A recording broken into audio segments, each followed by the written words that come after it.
the other day, and he posted his favorite pair of shoes on Facebook. You see, it's a known fact that the women in my family love shoes, and the men in my family love, well, women.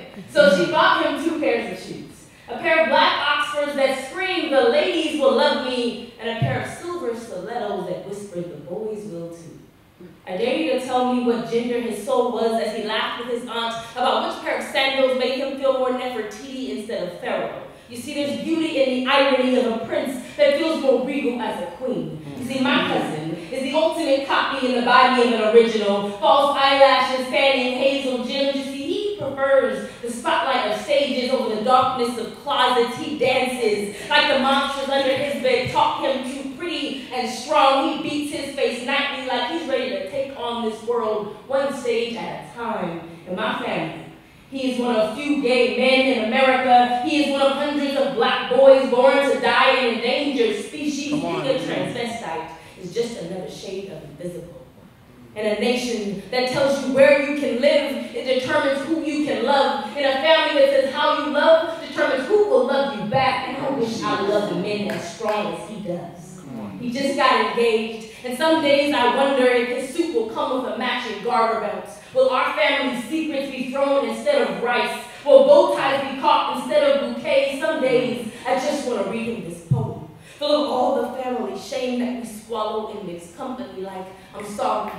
I'm sorry you're coming out," is followed by echoes of whispers of "I told you so's." I'm sorry that weeds of judgment took root in our heart. I'm sorry that the branch of our family tree where homophobia grew from still keeps bearing strange fruit. I'm sorry that your alter ego is like a straight ticket to RuPaul's Drag Race. I'm sorry that we dragged your name through our teeth like you were something to be stomached, like you didn't come from your mother's stomach, like you weren't born head first and barefoot just like the rest of us. So she bought you 2 pairs of shoes, because families shouldn't need propositions to figure out 8-year-old boys who love cooking and grandma's perfume more than wrestling and daddy's accent shadow. I know it must be hard to follow the steps of a man that never stayed long enough to teach you how to walk in them, Terrell. You are not a family secret, Terrell. You are not the flower in the attic, Terrell. You are not the kid we lock in the basement when company comes over for dinner. You are not the lion that we would rather stay in a cage. We are still just learning how to love you up close, because you